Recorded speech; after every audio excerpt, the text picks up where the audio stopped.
Hello and welcome to the Nerdiest podcast on Spotify. And in today's episode, we're going to be talking about another comic book creator. So we previously talked about Jack Kirby's influence on the comic book world. And then we most recently talked about Todd McFarlane and how he reinvented Spider-Man. But today we are going to be focusing on the comic book work of Tim Sale.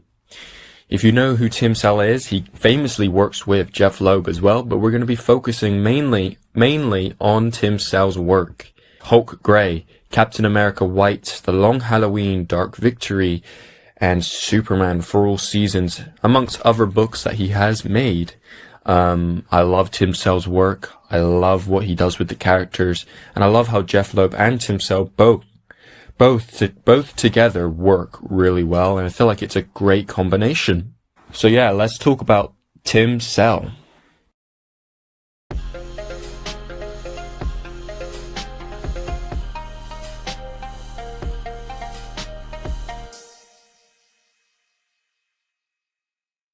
So, Tim Sale. Who is Tim Sale? And who is the other name I mentioned, Jeph Loeb? Well, as I previously mentioned, they are a comic book duo who worked for Marvel and for DC, and they have made some very successful books for both companies, for DC and Marvel. Tim Sale especially pushes what a comic book is, and the presentation of a comic book. He pushes what is the narrative or the norm for what a comic book is.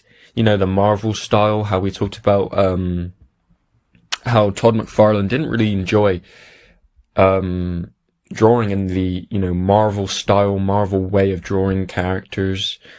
But Tim Sale, he illustrates in a way that's sort of far from the Marvel style, but obviously you're drawing Marvel and DC characters, so you have to sort of keep that style alive.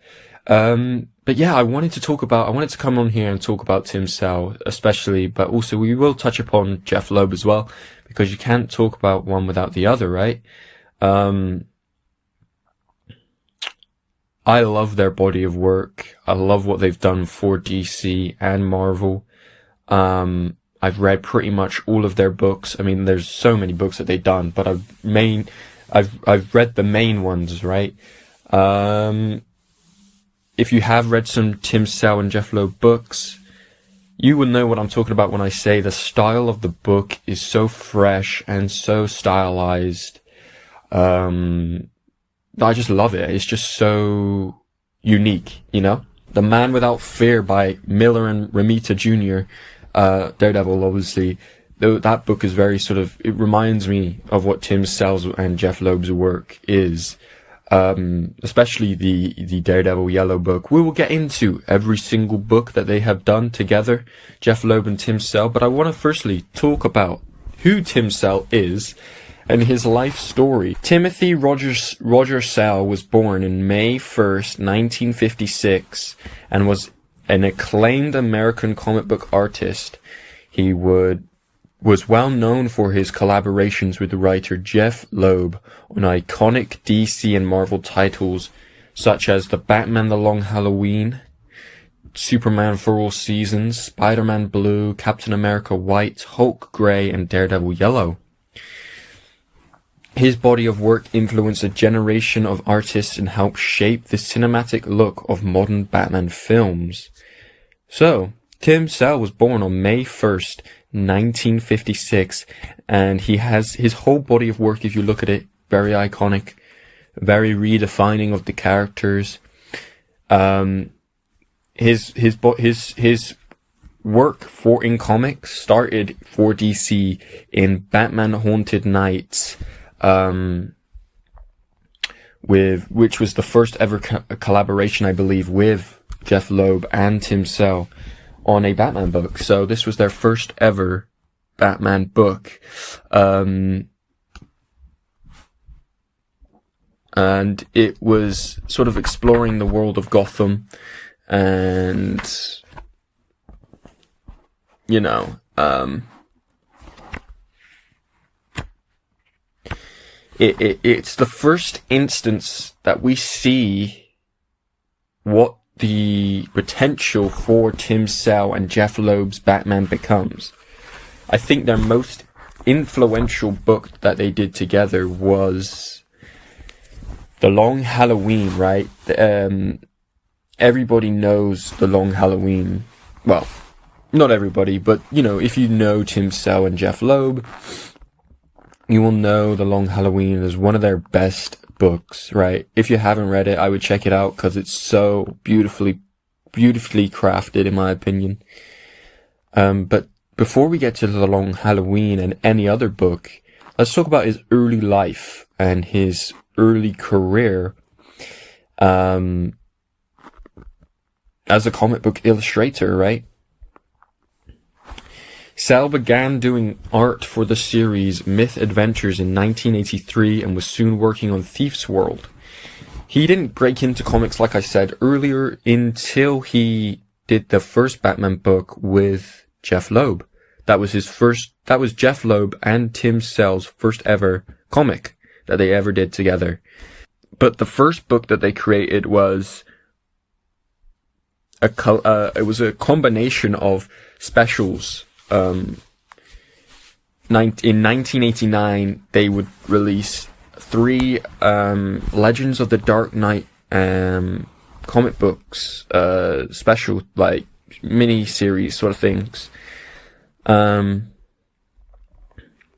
This was their first, like I said, this is the first instance of their collaboration on Batman. Batman The Long Halloween especially influenced Christopher Nolan and Matt Reeves. As an influence to their films, you know, obviously Christian Bale, and Robert Pattinson's Batman films were influenced by this comic, and we'll get into The Long Halloween, but first we're starting early with the Haunted Night specials, right? The, sort of, it sets the grounds for what the Long Halloween and Dark Victory will become. Yeah, it's pretty exciting. Their whole body of work, like I said, their whole work is so great together. So yeah, let's move on to one of his most popular books now, Batman The Long Halloween and its sequel, Batman The Dark Victory, right? These 2 books are a must-read for Batman fans, in my opinion. Anybody on TikTok, anybody on Instagram, anyone anywhere would recommend this book to you. And one thing that I will say to you is, if I was to recommend The Long Halloween or Dark Victory to you, I would say, first of all, to look at maybe some pictures of the book, of inside the book online. Because some people have said, oh, the book is so ugly and it so takes away from what the book is. In my opinion, I don't see how this book can be ugly. You know, the watercolors, the inking is so soft, you know, it's barely inked. The watercolors are so strong. And, I really loved the whole style of the book throughout and how it paces with all the seasons, right? So you got like Halloween, Valentine's Day, Christmas and all that. I think that really works for The Long Halloween. It was one of my first ever sort of trade paperback books that I personally collected. And I think it was such a great way because of the pacing. It gets you into reading more longer comics, right? But yeah, The Long Halloween, man, it redefined what storytelling for Batman could be. It's not just, you know, Batman beating up Joker. It's this grounded, realistic take on the characters of the Batman universe that obviously went on to inspire the grounded, realistic takes of the films, right? Which is also great, right? It's so influential. And, you know, you may say it's overrated because of the art, but in my opinion, I think if you're thinking the art's bad, I think you need to maybe grow some style or grow some sort of, because it's very stylized, it's very overly stylized, his artwork. he has that very sort of flary, sort of messy, almost. It's imperfect perfection, in my opinion. And some people will say that ruins the book for them, but for me, you know, I just grew into the art as I read the book. As I read The Long Halloween, the art grew with the story, and I sort of became used to it and understood the art style a little bit more. The way it's colored is awesome. It sets the theme for the page, so if you have someone dying on a page, it would be almost black and white. It's really cool, and how they sort of, it's a very the one word I would describe the two books of Batman: The Long Halloween and the Dark Victory series is cinematic. Is they are very sort of audience first, sort of getting the point forward, and that's very sort of looking at it from the eyes of a director or a filmmaker. And I'd like to note now that Jeph Loeb was a filmmaker or into the film industry before he did his first Batman comic with Tim Sale. So that's really awesome to see that sort of filmmaker film come to the sort of way he wrote the book and sort of how he paced the book. And I think it works really well for what it is. You know, I've seen online people hate on the Long Halloween for just being ugly. And I just say, well, read it. Read the whole book. And at the end of it, tell me what you think. Because people will look at it online, you know, that's all good. You can look at anything online. But having it in your hands and reading it to the end, it's a cinematic masterpiece. And it's beautiful, in my opinion. Yes, I think at the start, especially in the Haunted Night specials, the first ever Batman Tim Sale drew, you could definitely see that sort of like early days look at the character. He wasn't really confident enough at drawing him. It was very sort of rough around the edges. But in The Long Halloween and Dark Victory especially, he definitely grounded that style and he found his groove for what these Batman villains look like and how Batman himself looks like, right? Yeah, it's really awesome just going through the book and seeing him evolve as a artist, in drawing, you know, Batman and Robin, Joker. The way he draws Joker is so sick. It's sort of like that classic Joker look with the long chin and big teeth. It's really awesome. So that's their first ever big book that they made, was Long Halloween. Then they go ahead and make a sequel called Dark Victory, which goes on to be a massive success. But let's talk about Long Halloween, and let's see what Tim himself has to say about Long Halloween. The thing I like about these trade paperbacks with Jeph Loeb and Tim Sale, they are sort of masterfully made throughout. Even at the end, there's bonus sketches, there's a sketchbook, and there's interviews with Tim Sale and Jeph Loeb. Here Tim says about The Long Halloween. With The Long Halloween, Jeph and I wanted to have a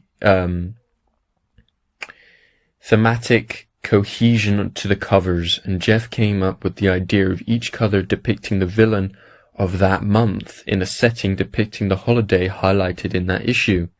Jeph says here, I really like the Valentine's Day with Catwoman, Batman, and Ivy. Oddly enough, Jim Lee would do a similar themed idea on the second Hush cover, Batman 609. So that's really interesting. So the idea of having the holidays was just for the sort of theme of the book and for the covers, right? And obviously the pacing, it works really well, in my opinion. Having the pacing of a book, especially this book is very long. You need to have the reader be engaged with that and enjoy reading it throughout the book. Tim says here, other holidays were less clear and required more thinking. I was happy to have Poison Ivy to be the main villain in March, otherwise my drawing of Batman drinking green beer would have made its debut. So they wanted to have, obviously, Poison Ivy for St. Patrick's Day. I think obviously that works, right? Catwoman for Valentine's Day. There was Mother's Day with Bruce's father, and Tim says here, Jeph wanted to mirror the young Bruce Wayne and the adult Bruce and the adult Batman, right? So that's really interesting that they both consulted and both contributed to the sort of holiday break aparts. I'm going to call it the holiday pacing, right? Because they pace, that's how they pace the book, is they broke it down by seasons, right? Here it says, Christopher Nolan, the director of Batman Begins, The Dark Knight, and The Dark Knight Rises. The Long Halloween is more than a comic book. It's an epic tragedy, which I think is really strong coming from a filmmaker, a director of Batman. You know, you're saying that a comic book is an epic tragedy when you yourself are creating cinematic epic tragedies. It just goes to show that this book, like I said, is cinematically tragic and a good story that influenced some of those films. So then, after the success of The Long Halloween, they released Batman Dark Victory, and it was the sort of sequel to the Long Halloween. So you sort of need Dark Victory, well, you need the Long Halloween to read the Dark Victory, and it would probably benefit reading the Long Halloween before reading the or reading Dark Victory after Long Halloween. I don't know what I'm saying, but yeah. So both books have, I think, a prologue, that sort of, that also then relates to like the cinematic side of it. It's almost like a film in your hands as you go through the book. It's so cinematic, the way they choose to, focus on certain things in certain panels. The only thing that I can think of when I'm reading this book is how it would look in live action. But you don't really need it in live action because it's in your hands, it's in your sort of, you know, it's in your hands and you're reading it and it works as what it is, but it also would work as a film, and I think it's just so great.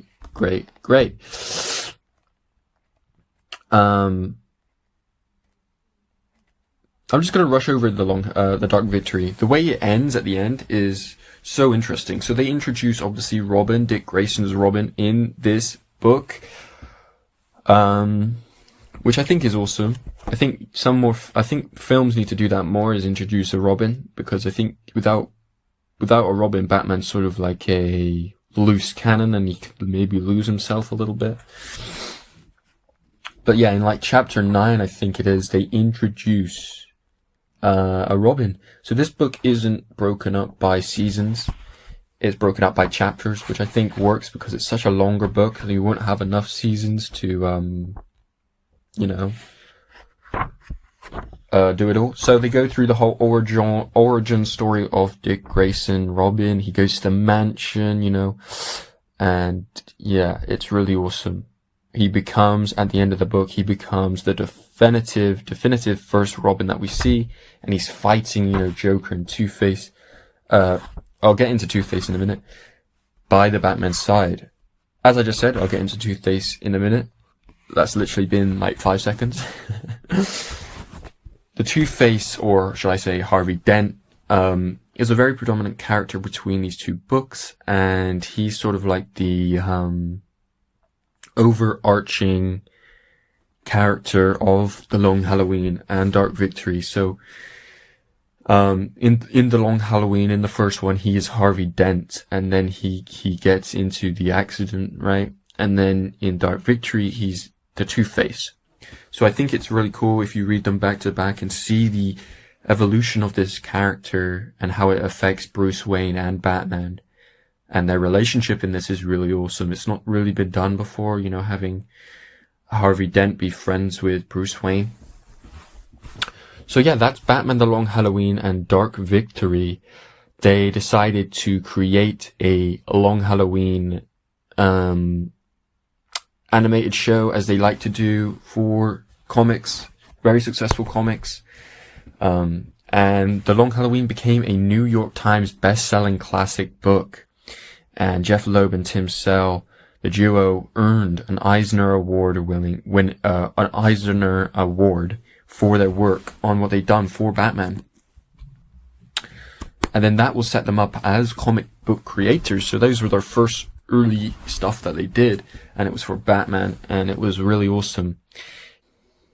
So, as I say, they continue to work in comics for a while. This is only the beginning of their careers as a comic book duo. Tim Sale has famously said that he really enjoys drawing Batman, and he loves what he did on the books. And I think he said in one interview that Batman was his favorite to draw, mainly because he likes exaggerating. I think he said Batman and the Hulk, which we'll get into in a minute. But he likes drawing those characters because he can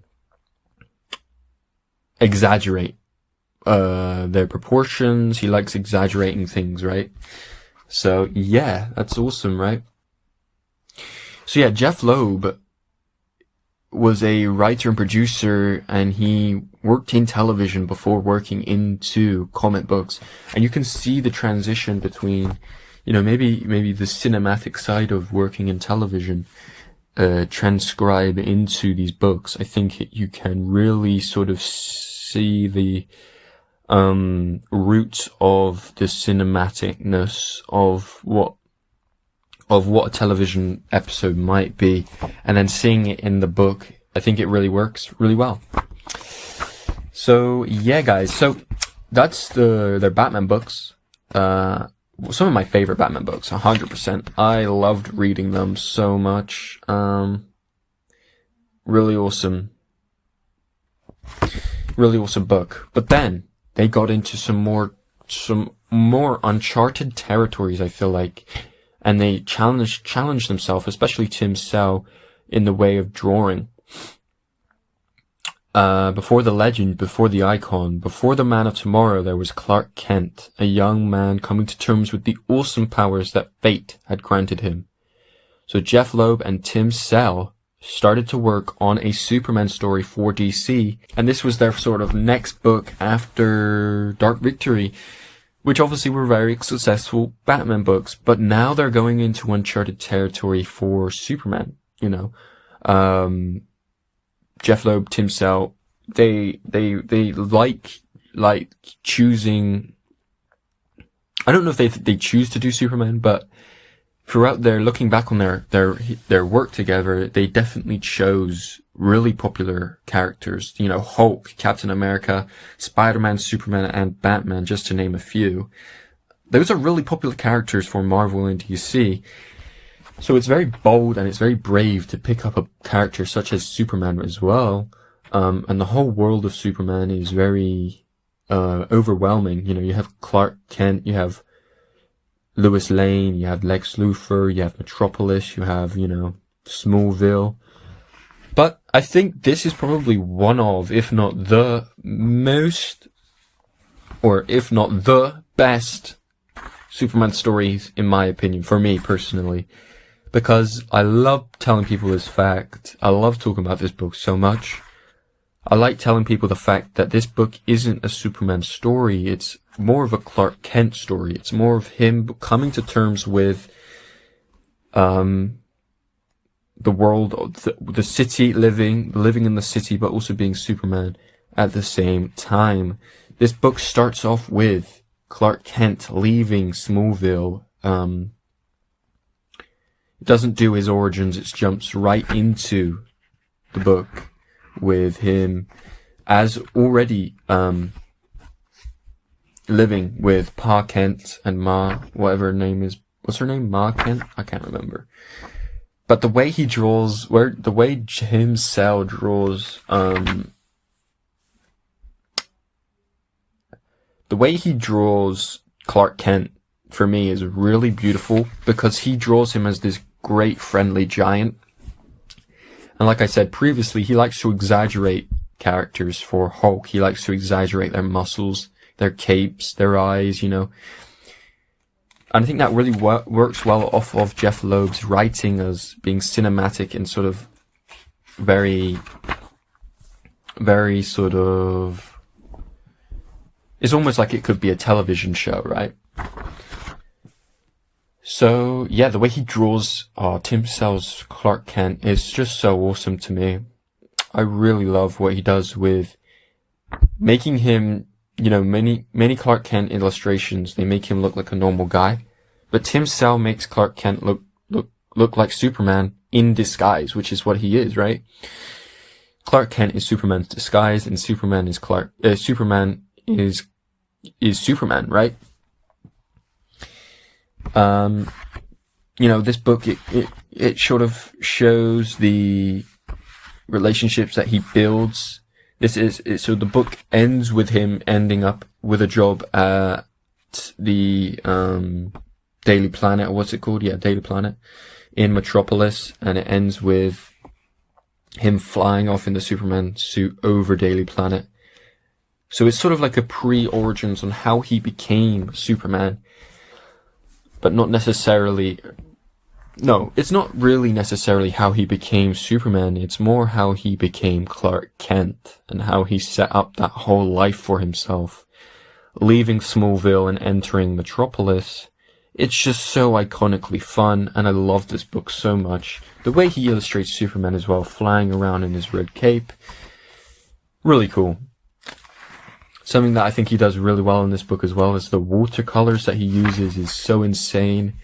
Tim Sale is famous for using watercolors and heavy inks, such as, you know, inking for... He doesn't really use... He sort of uses light inking, and then in some instances he uses heavy, thick inks, and then he uses watercolor over the inks, obviously. And, you know, he doesn't really focus on the Lex Luthor, Superman dynamic. He is in this book, but he's not set up as the villain. That's why I love it, because it's not the ordinary Superman story. It's something new. It's a Clark story. It's a Clark leaving his world behind and going into a new world, a new life as Superman. I just love it so much. It's so cool. Yeah. It's really awesome. Check it out. Check out the Batman books as well, because having Tim Sale's Batman and, having Tim Sale's Batman and Tim Sale's Superman, I think is really awesome to have in a collection. Like, just back to back is awesome. So yeah, that's really awesome. Oh, it's not colored by Tim Sale. My fault, guys. My fault. It's colored by another guy, Hanson. My fault. I thought it was. So then, after that, they went and approached Marvel Comics.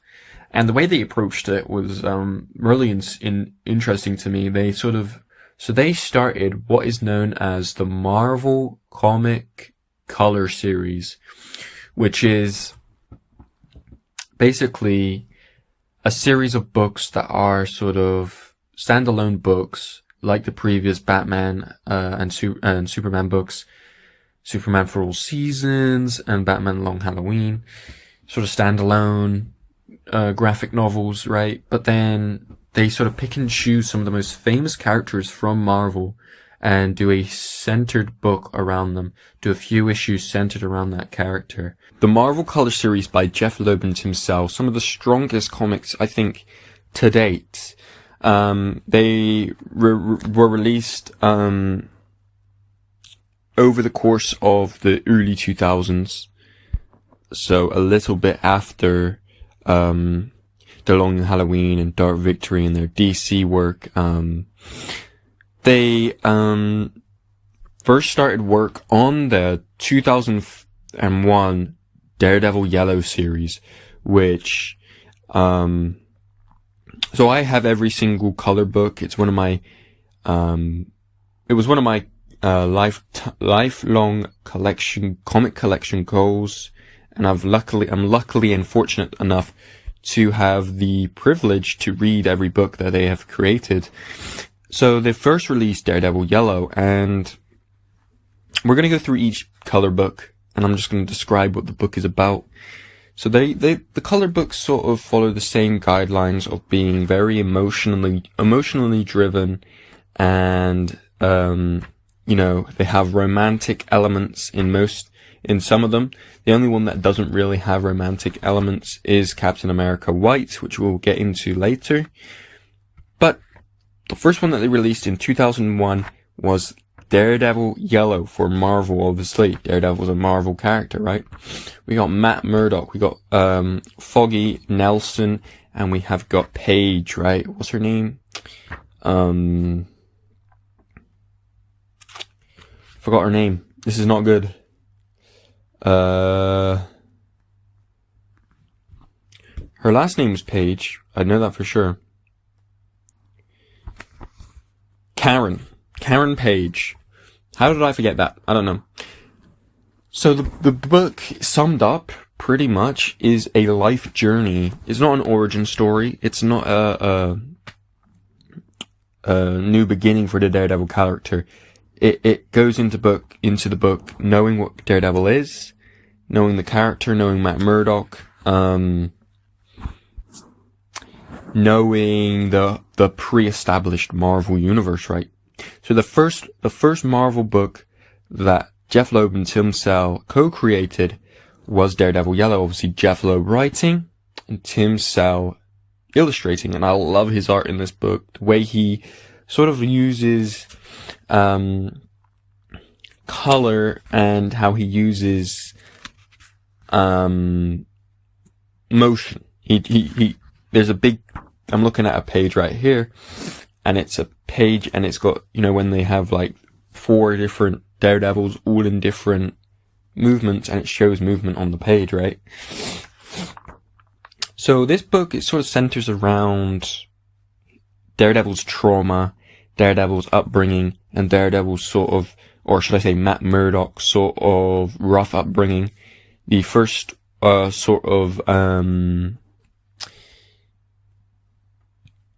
pages go into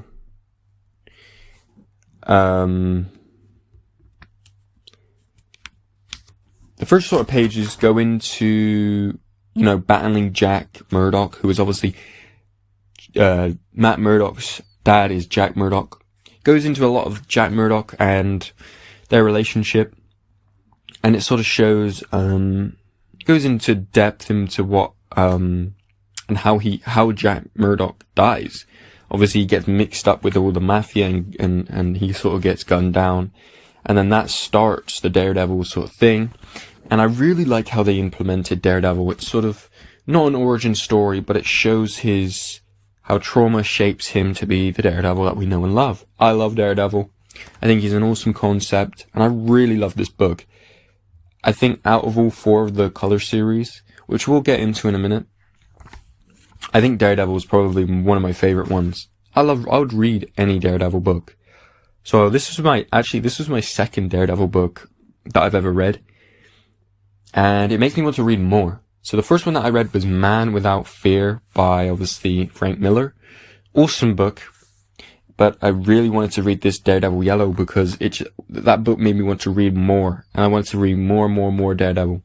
I love how Jeph Loeb writes Daredevil in such a cinematic way, like we talked about in Long Halloween, how he sort of takes his filmmaking skill and he writes these beautiful captions on these pages, and the dialogue is really impactful.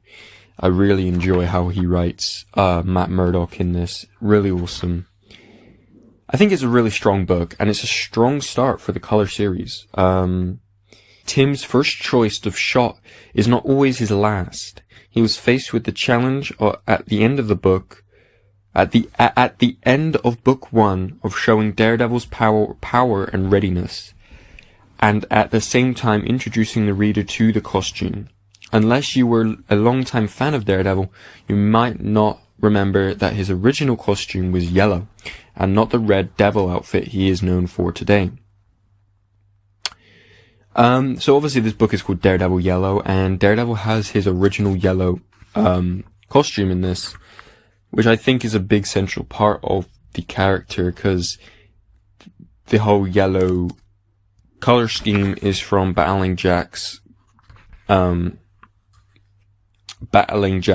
wrestling gown, I guess. And then at the end of the book, he gets the red Daredevil suit. So it's just that sort of like origin after the origin story. So you can watch, I think it's perfect to read Man Without Fear and then go straight into this book, because I think that's perfect, right? Yeah, I think it's a really strong start to the color series. Pick this book up if you haven't already, because I really love it. And if you're a fan of Daredevil, this is like the perfect book, I think.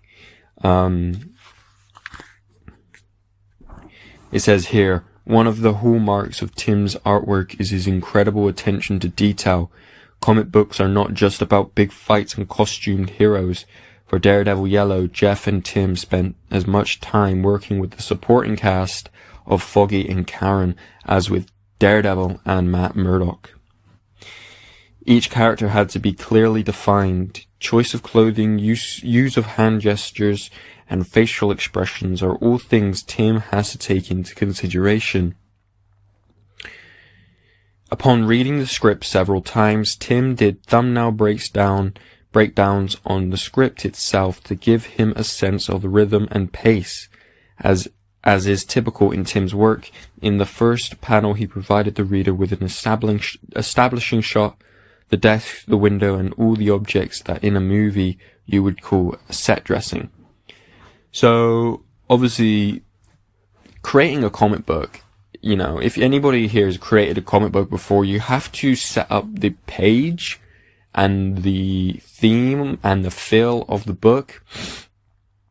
And I think that's something that Tim Sal does really well in his art, is the aesthetic of the book. He does these really wide establishing shots. If you go into it, if you flip the page, it's going to be a wide establishing shot of where they are. Say that they're in, you know, Nelson and Murdoch's office.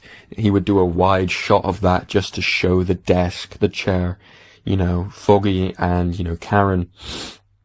It sets the scene, it sets the theme, and it sets the sort of atmosphere for the page, which I think is really interesting.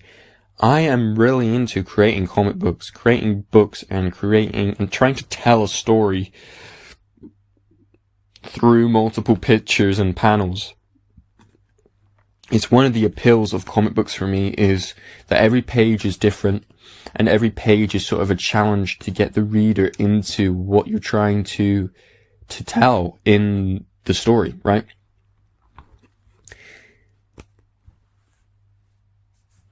I think it's really interesting, you know, having to convey a story with pictures is easy, but when you combine it with pictures, pages, panels, dialogue, coloring,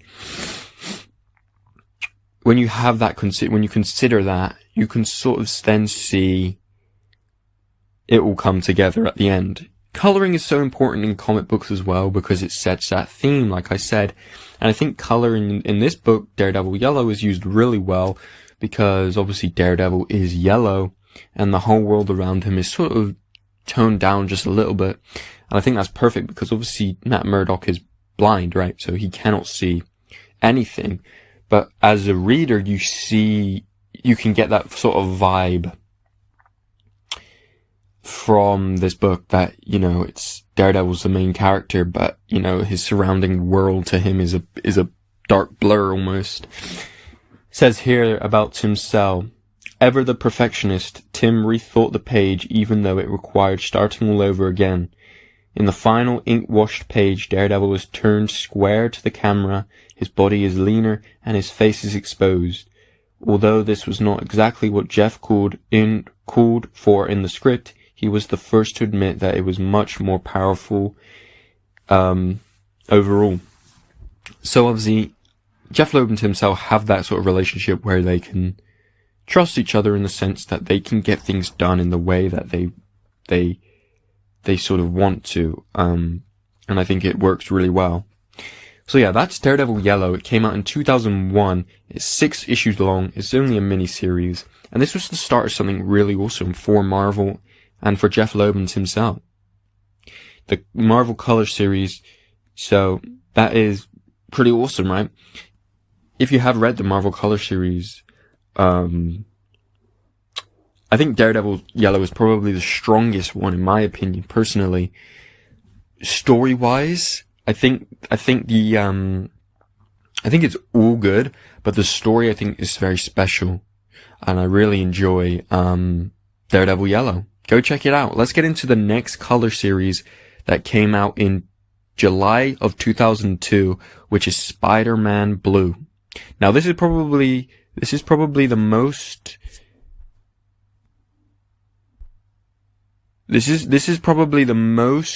popular color series out of all the color series.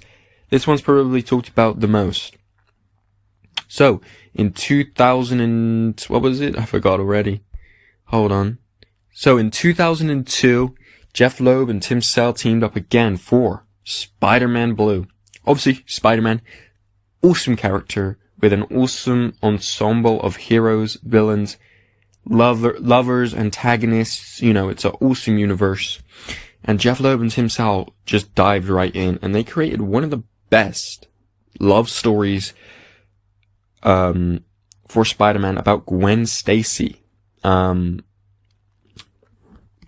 And personally, I think this is another strong one. It sort of centers around that love story, but it doesn't center around it too much. When I was reading this book, it reminded me of the early, Stan Lee, Spider-Man books. I think that's what they like to do in these books, is to go back to the origins of these characters. And I think they channel that in the books. When I was reading Captain America White, I could definitely see the Jack Kirby inspiration. They sort of maybe demodernize these books and step back to what they probably grew up on and learned from, right? As they grew up reading comics, they channeled what they liked, right? So Spider-Man Blue starts off really, really strong. It isn't an origin story for Spider-Man, obviously. That's been retold many a times.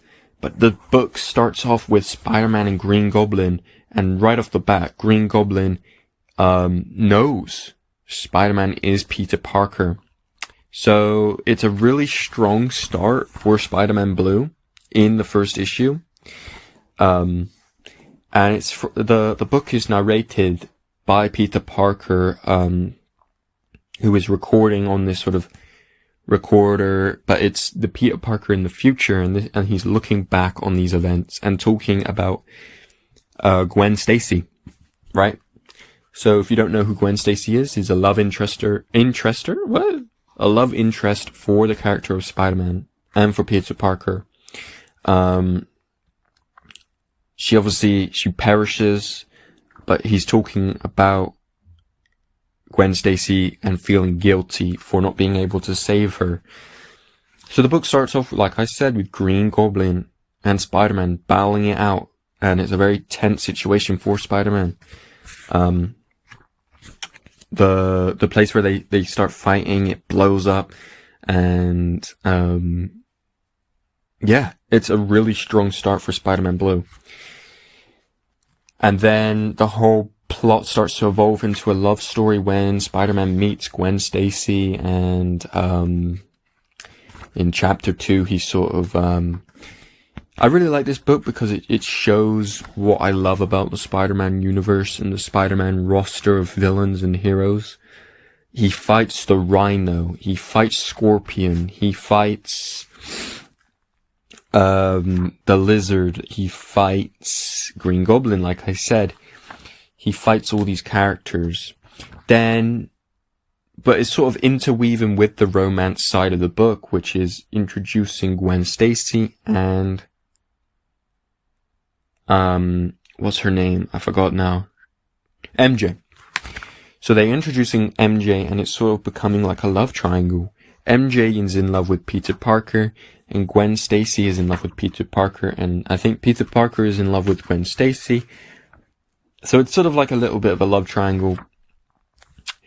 So as the book continues, he fights the Lizard, and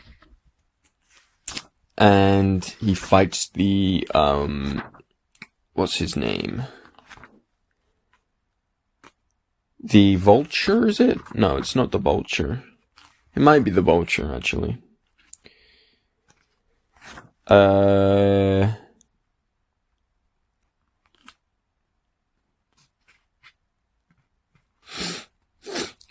he fights all these villains, and it's really interesting, because, you know, it's interweaving what we know as Spider-Man being this hero and fighting these villains, and then it humanizes him by having this romantic story interweaving with the classic Spider-Man story that we know, the superhero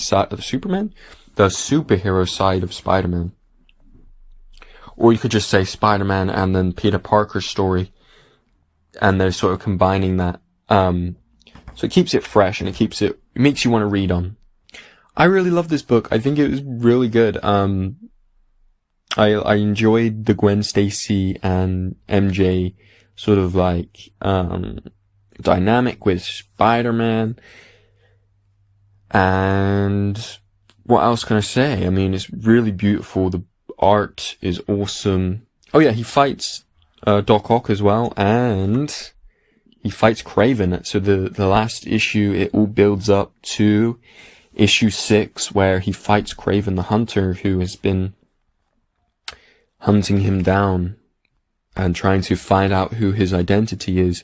And he gets it muddled up with Spider-Man's best friend, Harry Osborn. It is Harry Osborn, right? Yeah. Yeah. And then at the end, it's revealed that he is obviously talking into the sort of recorder, and he's with MJ in his house. I think a lot of people,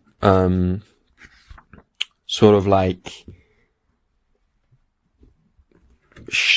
when they think of Spider-Man's love interest, they think of MJ, and they don't think of the Gwen Stacy side of things.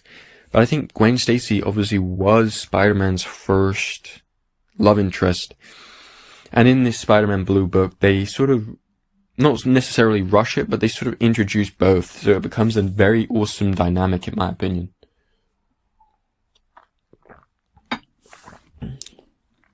And obviously, that is Spider-Man Blue. Very popular book. I think it's a very good book because it humanizes Peter Parker, but also gives us that friendly neighborhood Spider-Man beating up bad guys, villains, right? As a lot of people might know about me, I'm not really that keen on Spider-Man nowadays. I don't really like the direction in which his character has gone. Like, I love Spider-Man as a character, the whole concept of him. I've always loved Spider-Man. I just think nowadays he's a bit overrated, perhaps. But I think when I read this book, it wanted me to read more Spider-Man. So that's the whole goal of the book, right? Here's a quote from Tim Sale himself talking about Spider-Man Blue. Ever since Jeff's great idea that the covers for Batman The Long Halloween should have a holiday theme, I've wanted all our projects to have a similar visual link, a cover concept that ties the issue in each series together. For Spider-Man Blue, I wanted something that spoke of the time that the original issues were published, and I chose the style of some of the paperback books of the 60s. And I love the covers for Spider-Man Blue. I think they're awesome. And for the rest of the books as well, Daredevil Yellow and the rest are really awesome. Hulk Grey has got some pretty sick covers for the chapters in that book. Here, Tim Sales talks about the Gwen Stacy and MJ dynamic. I knew that Gwen Stacy and MJ were going to be the stars of the series. At least they would if I could just figure out how to give them a tenth of the style and glamour contributed by the incredible John Romita Jr. in the original series. So they're taking stuff from the original Amazing Spider-Man, from John Romita Jr. No, not John Romita. From John Romita, right? Not John Romita Jr. He says, I also knew that there was no way I could ever draw girls as pretty as Romita did, so I had to come up with a style inspired by the master but still very much my own. A style that allowed the girls the same playful and powerful attractiveness, and yet also allowed room for my own techniques and influences to present them to the reader in a manner they might not immediately expect. It's really awesome because he takes from the original series, and you could see that in all of these Marvel Color series, like I just said in Daredevil Yellow, obviously, he was taking stuff from maybe Man Without Fear with Miller and the artist on that book. He was maybe inspired by some of the stuff. So he's just taking the stuff that he loved when he was younger, maybe, and putting it into these books, which I really appreciate.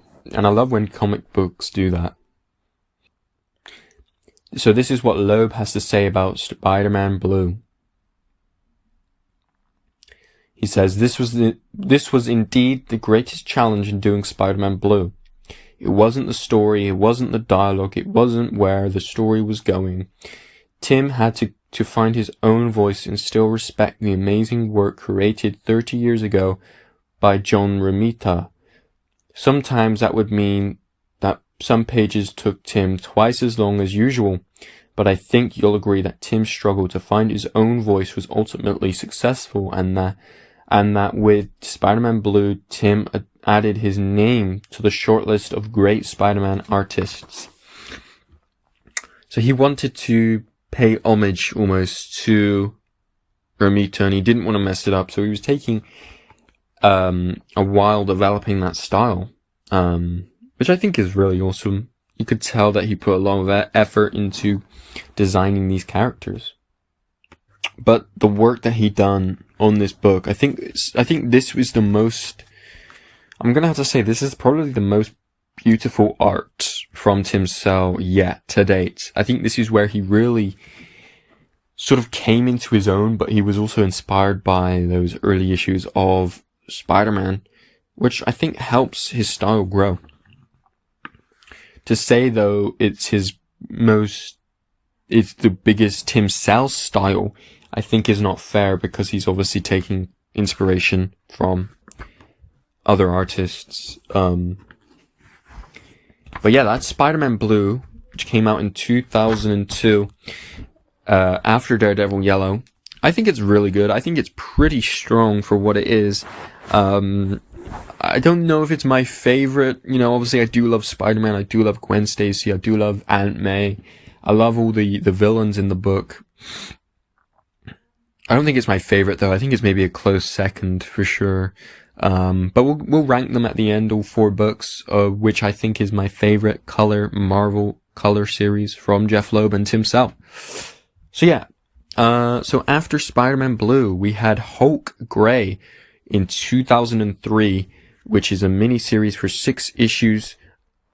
It's a miniseries for 6 issues long by Jeph Loeb and Tim Sale. All of these books are by Jeph Loeb and Tim Sale. So this was the latest one that I read.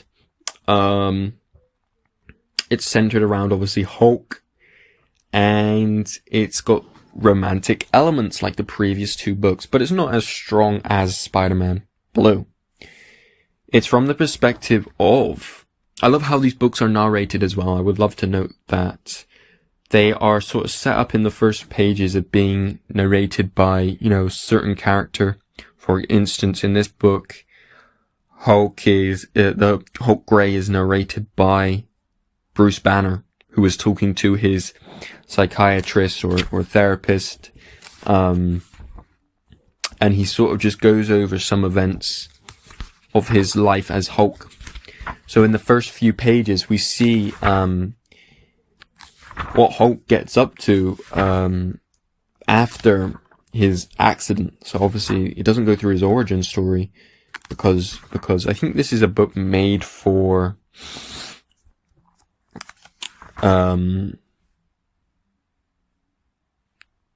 people who already know the pre-established lore of these characters. But obviously Hulk Grey. So Hulk isn't green in this book. It's Hulk Grey for a reason, because like Daredevil Yellow, he's sort of grey as in his first appearance. The first, the origin to the origin. His original appearance. So as you go back and look at the Jack Kirby Hulk, the first ever issue of Incredible Hulk, and in those early issues, he was grey. That was due to the fact that they changed him to green because they struggled to print grey Hulk. But I think it's an awesome concept having him grey, because it shows that it's not Bruce Banner. When he's hulking out, he is fully Hulk, and he is not grey. He is not Bruce in any sense. But I don't like when people say, but Hulk would kill everybody. Hulk would, rip everybody's heads off. I think Hulk is the most, sort of, what's the word? Overlooked and sort of like, oh, he's just this massive beast. No, he's not. He's got a human inside of him that is the sweetest person. Bruce Banner is the sweetest person ever. This book really changed my whole opinion on Hulk. So up until to this point of reading it, I was sort of, had the impression that the Hulk was this massive beast. Like many people think. He is this massive beast, don't get me wrong. But like I said, he has Bruce Banner inside of him, who is the sweetest person ever. And I love this book. I loved this book. The way Tim Sale illustrates Hulk, it's so exaggerated. He's so huge. He's so muscular. He's bulky. He's huge.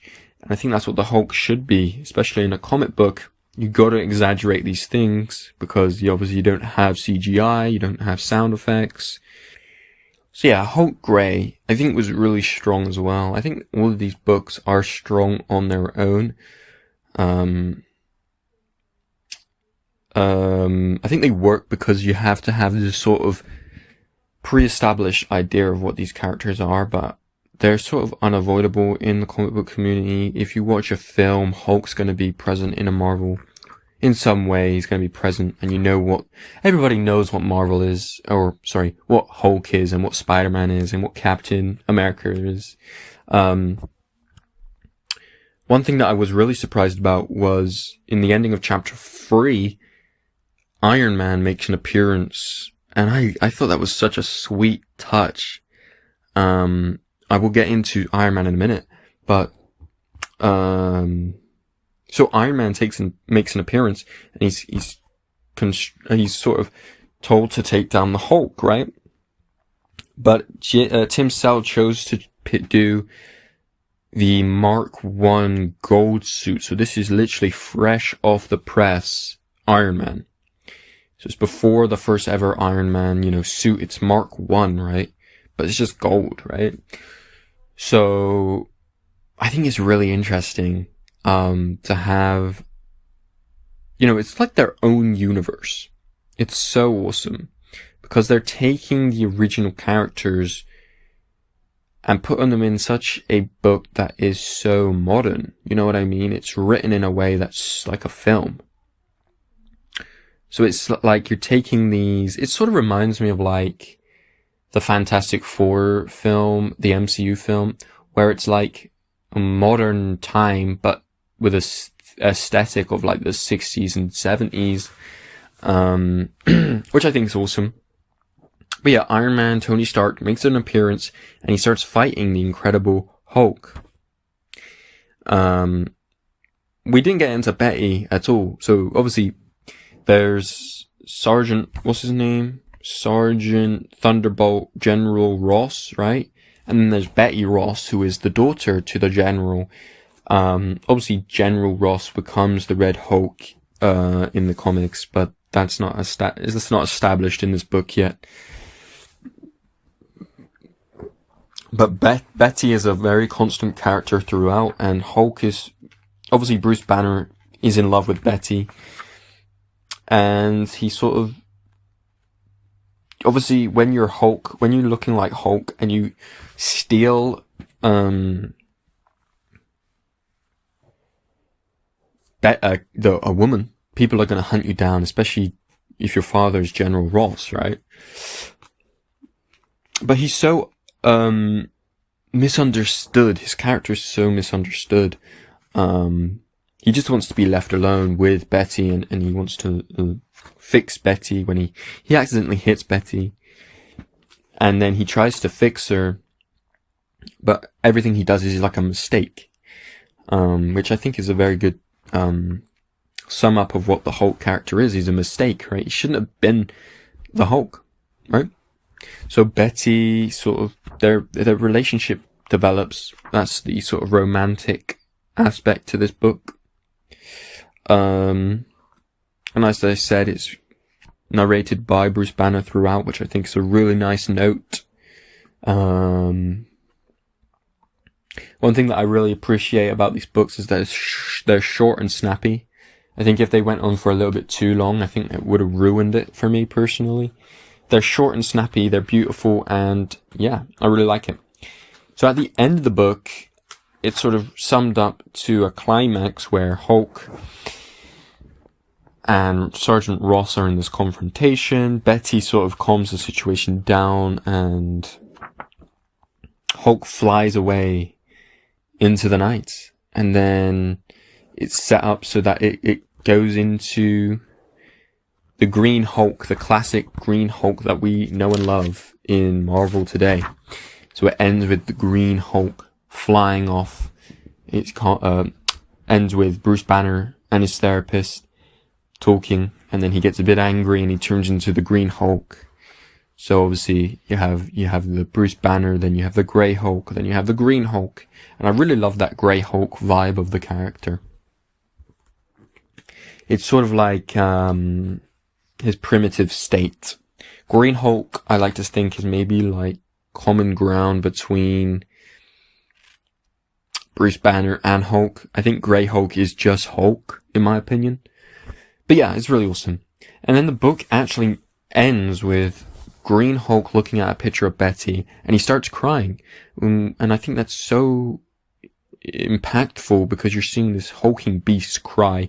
And, I like to think that that's maybe Bruce Banner's tear, not Hulk's, I really like the character of Bruce and Hulk. It's really interesting. Go read this book. It's really awesome. So Jeph Loeb says this about the character of Bruce Wayne. Bruce Wayne? What? Of Bruce Banner and Hulk. The world sees him as a brute. I think the Hulk is a wonderfully tragic character who can't escape the very thing he appears to be. A monster. A child. A monstrous child. One approach to the Hulk is to examine how he differs from his alter ego.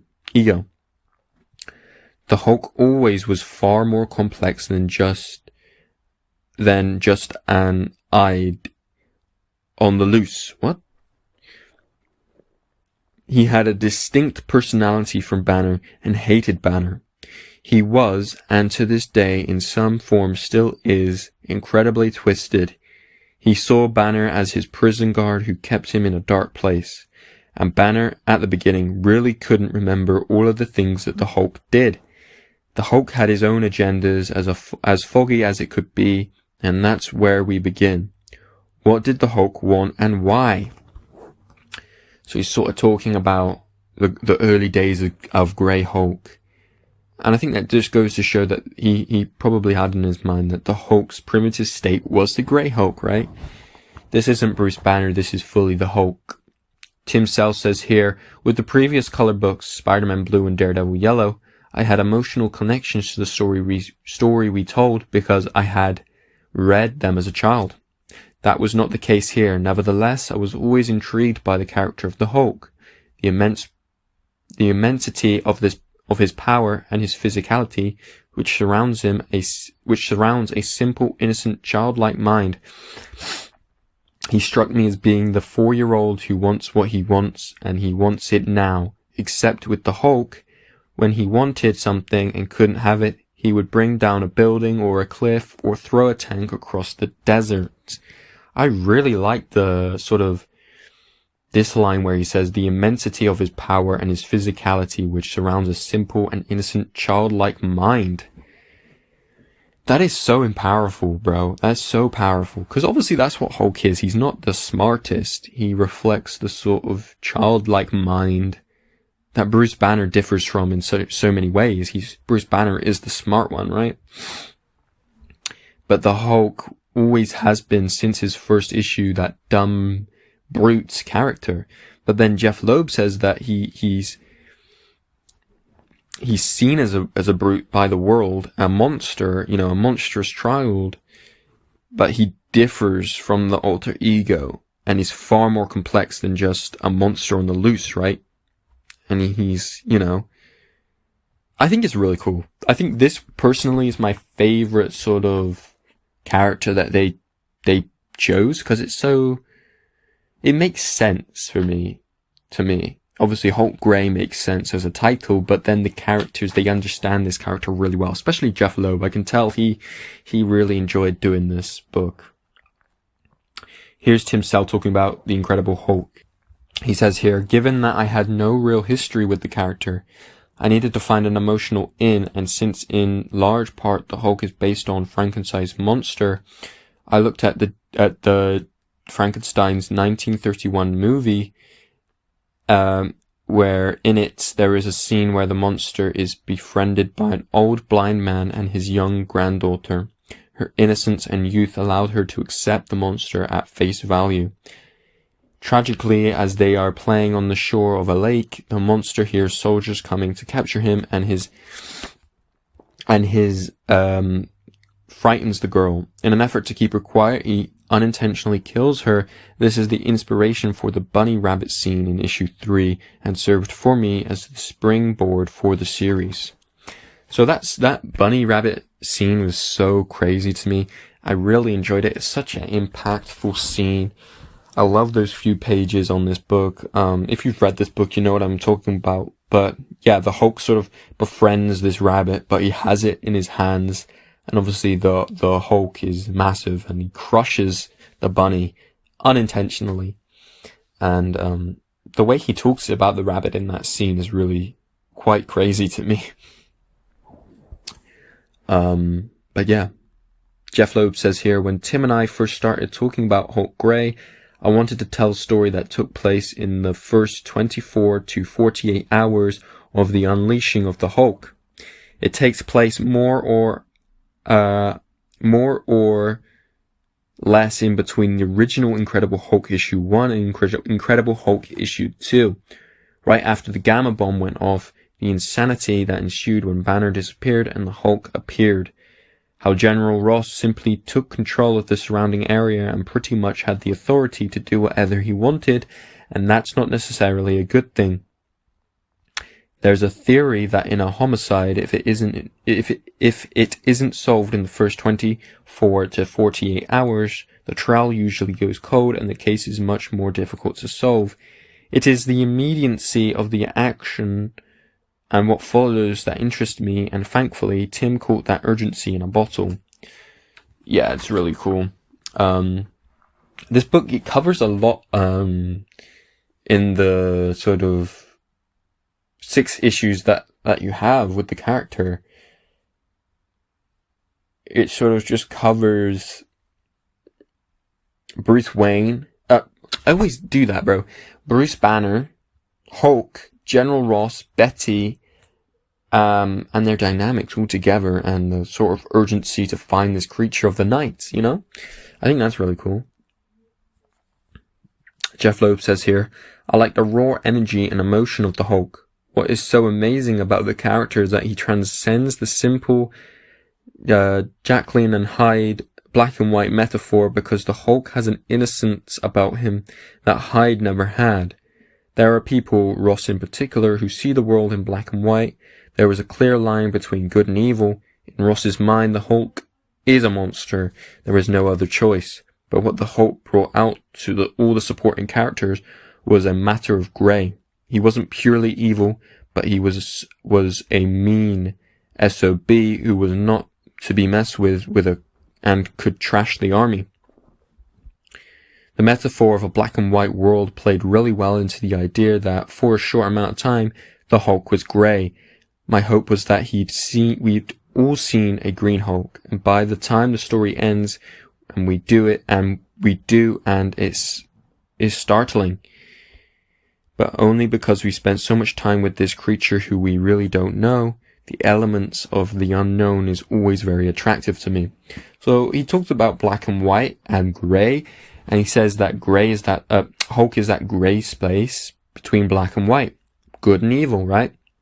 And I think that's a great metaphor for what this book sums up. You have General Ross, his perception of the world is black and white, and then you have this hulking grey figure who basically erases black and white, and I think that's probably the reason why Agent Ross doesn't like the Hulk, because it's something so unnatural and so unblack and white that it scares him to his core, and he doesn't like being outpowered. I think they did a really good job with General Ross in this as well. I was really looking forward to maybe a red Hulk in this. I was like, maybe they could do that. I mean, they introduced General Ross, but obviously it's Hulk Grey and not Hulk Red, so. Tim Sell says this about the energy and emotion of the Hulk. The Hulk is a completely extreme and over-the-top character. I wanted to push that to the point of absurdity. In the first issue, a jeep with 3 soldiers in it smashes into the Hulk on a highway. The Hulk doesn't move at all, but the men go flying. The jeep bursts into flames as if they ran into the side of a cliff. So it's he wanted to when you're in a comic book, you have to sort of exaggerate these characters. And I remember that page because the Hulk is in the road and these guys drive into him, which is kind of stupid. He says it's like a Looney Tunes moment, which is very true. But the Hulk they drive into him and the car just folds, and the car and the people just fly out, which then shows the reader, who may or not have known the strength of Hulk, how strong he could be and how strong he is, right?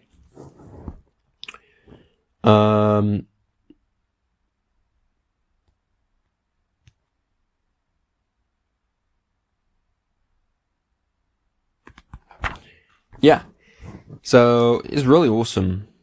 Jeph Loeb says here, like the other color books, Hulk Grey is still very much a love story. Issue 5, E is for Elephant, is my favorite issue simply because it's such a clean love story about a woman who knows in her heart that the man she loves is right in front of her, and a monster whose heart is breaking because he doesn't understand why the woman he loves can't see him for what he is, or more importantly, what he isn't. So like I said, it has implements of love stories. I think all of the color series do, especially Spider-Man Blue, right? Tim says, our story is a sentimental monster story. Jeph played out some wonderful stuff with Betty Ross and her father, General Ross. Jeff's story drew strong emotional lines between each of the characters and allowed us to compare and contrast Betty's relationship with her father and her relationship with the Hulk. Like, her relationship with the Hulk and her relationship with her father, Thunderbolt Ross, is like black and white, right? And then there's grey. The Hulk is the grey. Yeah, this book is just full of awesome stuff. Obviously, Jack Kirby's inspiration. And one thing that they do in these books is they sort of dedicate the books to Stan Lee and Jack Kirby. It says here, dedicated to Stan Lee and Jack Kirby, the original Jade Giants. Obviously the creators of the character Hulk. And in Spider-Man Blue it says dedicated to Stan Lee and Steve Ditko and John Romita as well.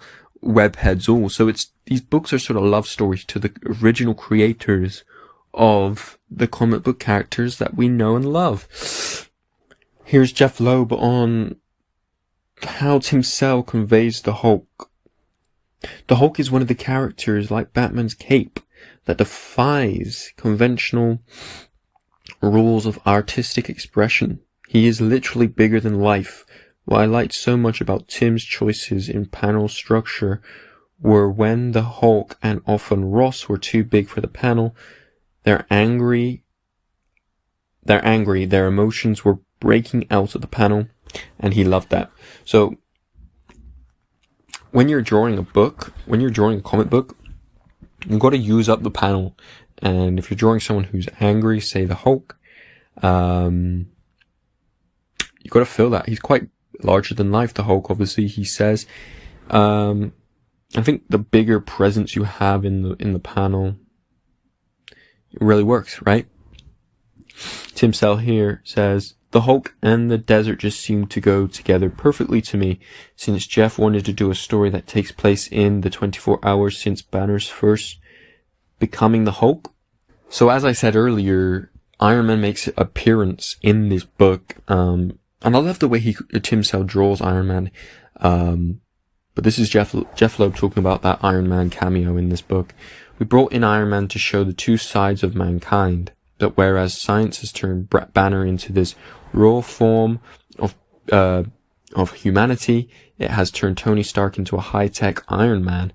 When the Hulk called him robot, it made me very happy. So that's interesting. They brought in Iron Man to compare Hulk to Tony Stark, and obviously they're very smart. Bruce Banner and Tony Stark are very smart.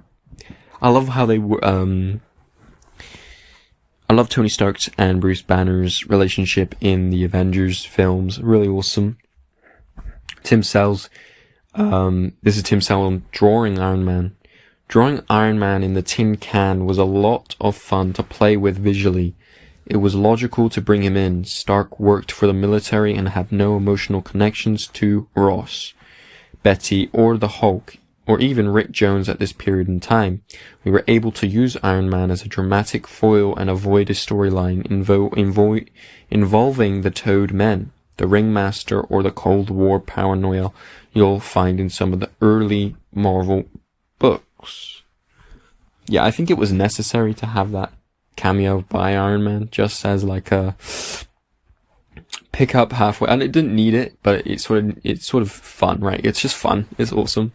Tim Sale on the Kirby Hulk. The look of the Kirby's Hulk went through many changes over the course of the first 6 issues, not the least of which was his color change, but some of my favorites was the eyebrow, the way its Neanderthal quality seemed to speak so much to his level of concentration. The world is a very confusing place for the Hulk. Jeph Loeb here on the previous color books. In Spider-Man Blue and Daredevil Yellow, our stories were told in the form of love letters to women they had lost, but Banner, at least in my mind, had grieved beyond Betty. His problems always exceeded the traditional love story. He was a monster, a misunderstood, dangerous creature that everyone wanted to kill. That was a much bigger issue for him than if Betty loved him. That's for the readers to decide. By the end of our tale, Banner has a new understanding, but it's not necessarily the right understanding. So obviously at the end of the book, the Hulk, or Bruce Banner, sort of has a new understanding of what love is and emotion. And I think that's really interesting for the Hulk to have that sort of moment of emotion for himself. I think Hulk Grey, I really love this book. I love this book so much, but I don't know if it's my favorite because they're all so good. But it takes a challenging topic, a challenging character, and a very challenging time for that character that's never been done before. It fills in that gap of the early issues, Hulk 1 and Hulk 2.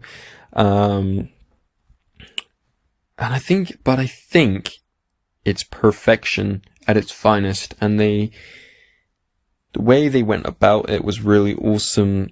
Yeah,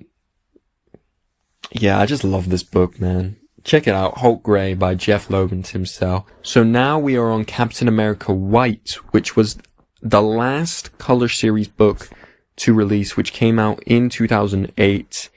It's a 5-issue series. Well, technically it's 6 because it has a 0 issue, but it's 0 to 5 issues of Captain America White by Jeph Loeb and Tim Sale. So this was actually the last color series book before Tim Sale's passing, which we will get into in a minute. This was really good. I really enjoyed the Captain America White book. I'm just going to quickly go through it because I don't want to spend too much time on it because there was a few more things that I want to talk about. But it basically takes that sort of Kirby early Captain America. So we've talked about the origin of Captain America on this podcast before when we did our Jack Kirby creator, comic book great creator deep dive. I don't know, whatever you want to call it. So obviously Captain America is created by Joe Simon and Jack the King Kirby, right? But it's sort of, this book takes that sort of narrative and it highlights what was so good about that Jack Kirby, Joe Simon era of Captain America. You have a young teenage Bucky Barnes. You have Steve Rogers as both Steve Rogers and Captain America. And you have the Nick Fury, what's it called? The group of army people, I don't know what they're called, I forgot, but, Sergeant Nick Fury's sort of group of army soldiers, they sort of all collide in this climax to get the Red Skull in France. You got sort of, it's World War II, I want to say, and yeah, it's just really awesome. I really enjoy it. It's got funny moments in it, and Namor actually makes an appearance in one page, which I think is really interesting. This is really funny. He just gives Cap his shield back, which is funny. Is really funny. But yeah, I think this book is sort of the weaker one, I want to say, out of the rest that we've talked about, just because it isn't a love story. It isn't that in depth of what it tries to do. I think the main sort of subject of the book is the challenges that the relationship between Bucky Barnes and Captain America went through during the war. And I think it's also about Captain America just coming to terms with being Captain America. It's really awesome. I love how Tim Sale illustrates Red Skull in that sort of Jack Kirby style. There's a very famous Jack Kirby Red Skull piece that was rejected and redrawn, but it reminds me of that rejected Jack Kirby art really well. Like the teeth are really janky and he looks really like skinny. It's really weird, but it's awesome. The book ends obviously, the book is narrated by, they like to narrate it in with a character talking about the past.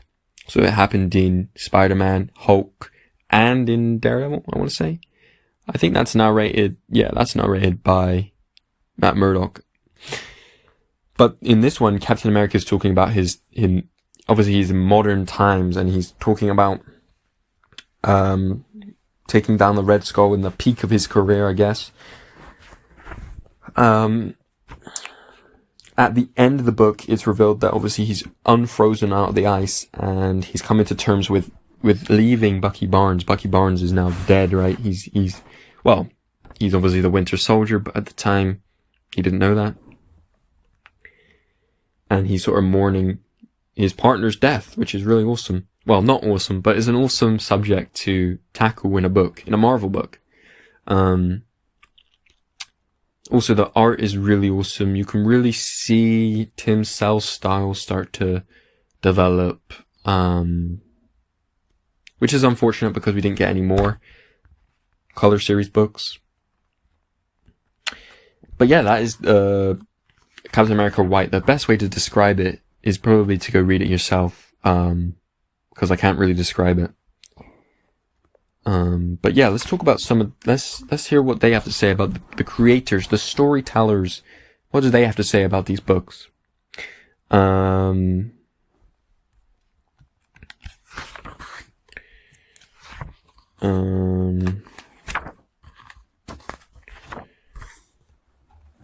Jeph Loeb starts off by saying, the color books are a place where Tim and I can tell stories about the beginnings of characters we both grew up loving.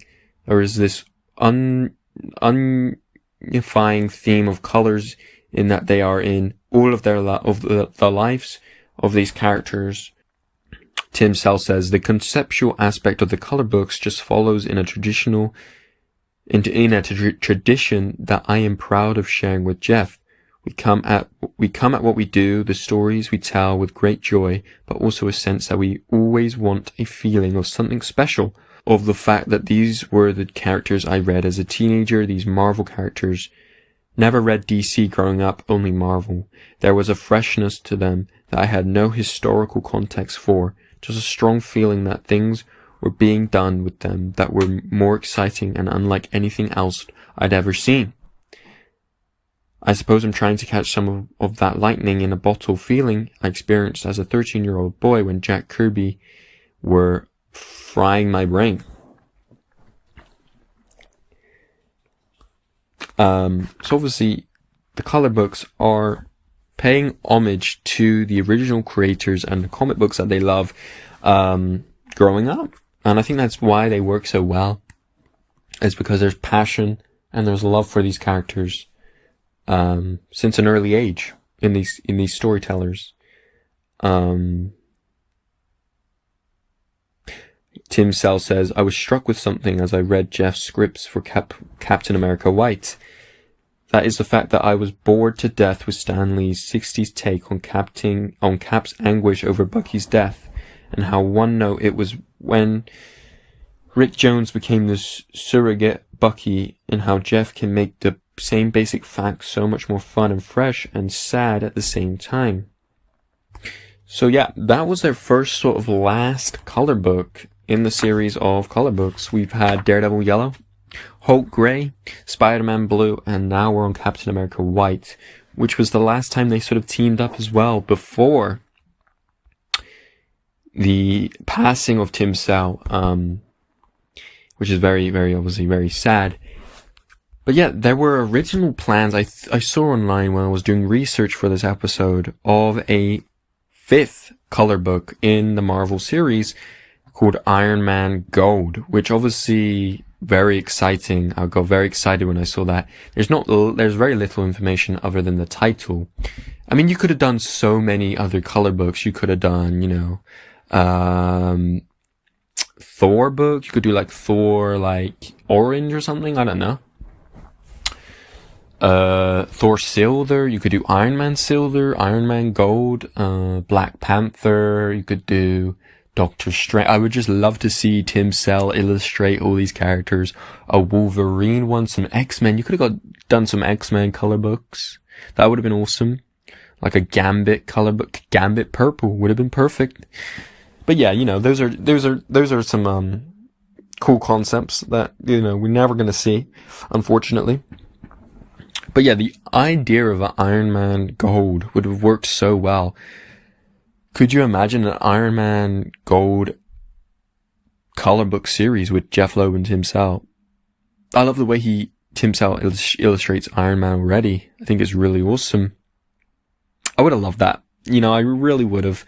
It's such a shame that the team, the duo was cut so short, and Tim Sell passed early in his life, really. So, yeah, let's talk about the sort of passing of Tim Sell. And Jim Lee praised Sell, saying, quote, Tim Sell was an amazing artist, draftsman, and storyteller. Beyond the style which became his trademark, Tim clearly put a premium on storytelling, clarity, and pacing, cherishing emotion overall. His stories were beautifully visceral and deeply human. Here's Jeph Loeb talking about the passing of Tim Sell. I titled this introduction The Long Goodbye not only as an homage to the other wonderful film titles each chapter was called, but for a much more heartbreaking reason. Tim Sale, my partner and brother and dear friend, is now gone. With his passing, so ends our collaboration on the color books. Captain America White is the last one of these I will ever do. Memories of what Iron Man Gold was going to be remain just that, memories. Like when Cap lost Bucky, we lost the kindest, most talented, gentlest man when Tim left us. Only he's not coming back. Goodbye, Tim. So, I think this Captain America White is a very sort of perfect book to end with. You know, obviously I would have loved Iron Man Gold, but I think the 4 books work really well on their own. And the reflection of Jeph Loeb and Tim Sale's relationship and Bucky Barnes and Captain America, Steve Rogers' relationship, I think, you know, they're partners in a war, and then Jeph Loeb are partners in comics. Obviously very different, but also very similar in the same way. We have talked about Tim Sale, the comic book legend, the artist, the illustrator, the cartoonist, whatever you wish to call him. He is just awesome. I think his whole legacy on the comic book world, his bodies of work are so powerful, are so sort of beautifully elegant, and I think the combination of Jeph Loeb's writing really helps sell Tim Sale's work, you know what I mean? If I had to rank the color books, now that's difficult because they are all really strong and really great on their own as standalone stories. So in that sense, it's really quite difficult to rank them on a scale of 1 to 4, you know. In my opinion, I really think the strongest one out of all of them was the Hulk Grey one. I think that one was the most emotionally driven, the most passionately made, and the most beautiful to look at. No, I wouldn't say it's the most beautiful to look at. They're all beautiful to look at, but I think the most beautiful one for me personally was Daredevil Yellow. Captain America White at 4. 3 is probably going to be Daredevil Yellow. Or no, 3 is probably going to be Spider-Man Blue. Then Daredevil Yellow at 2, and then the first one for me is probably Hulk Grey. I really love Hulk Grey. I think it combines everything. It's got romance, action. It's got, you know, that sort of exaggerated style that he does in Batman. I just really love that book, but I love them all equally, and I suggest and recommend you checking them out for yourself and making your own opinions, right? But we have talked about Tim Sale and Jeph Loeb, not just Tim Sale. We've talked about both of the comic book duo that have redefined some of these famous comic book characters. So I really hope you enjoyed this episode. I've had a blast looking into one of my favorite comic book artists. I think his life is just so awesome. Like what he done when he was alive was so awesome, and his legacy is so powerful. So yeah. I have been Charles the Nerdiest. This is episode 16 of the Nerdiest podcast on Spotify. If you like this episode, share it with a friend, and keep on reading comics and stay nerdy. I'm going to leave you with a short clip of Tim Sale being interviewed by Watch Mojo, and I'm sorry for the background noise. He is at a comic convention, so enjoy. When I was growing up, I only read Marvel comic books.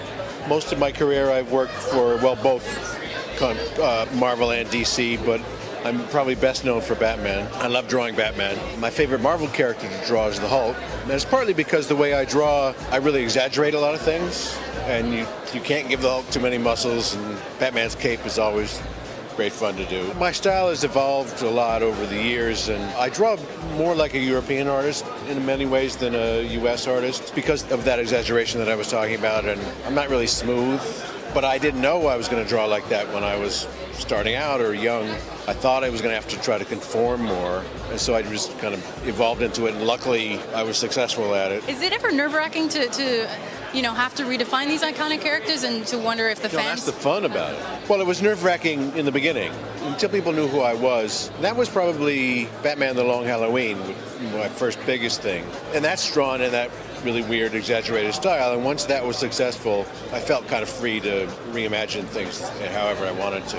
Fortunately, Marvel and DC has let me do that. Let's talk a bit about your relationship with Jeph Loeb. I mean, how did you guys originally hook up? We met about 20 years ago, and we were kind of put together by an editor at DC. Jeph had never written a comic before. He was a lifelong fan, as I was, and he was a successful movie writer and producer, and he was approached by DC to sort of combine those worlds. It was pretty early on, this is the late 80s, and they were looking for an artist to go work with him. I met him at the San Diego Comic-Con, and we're very different as people, but we found a way to become pretty close and pretty good friends.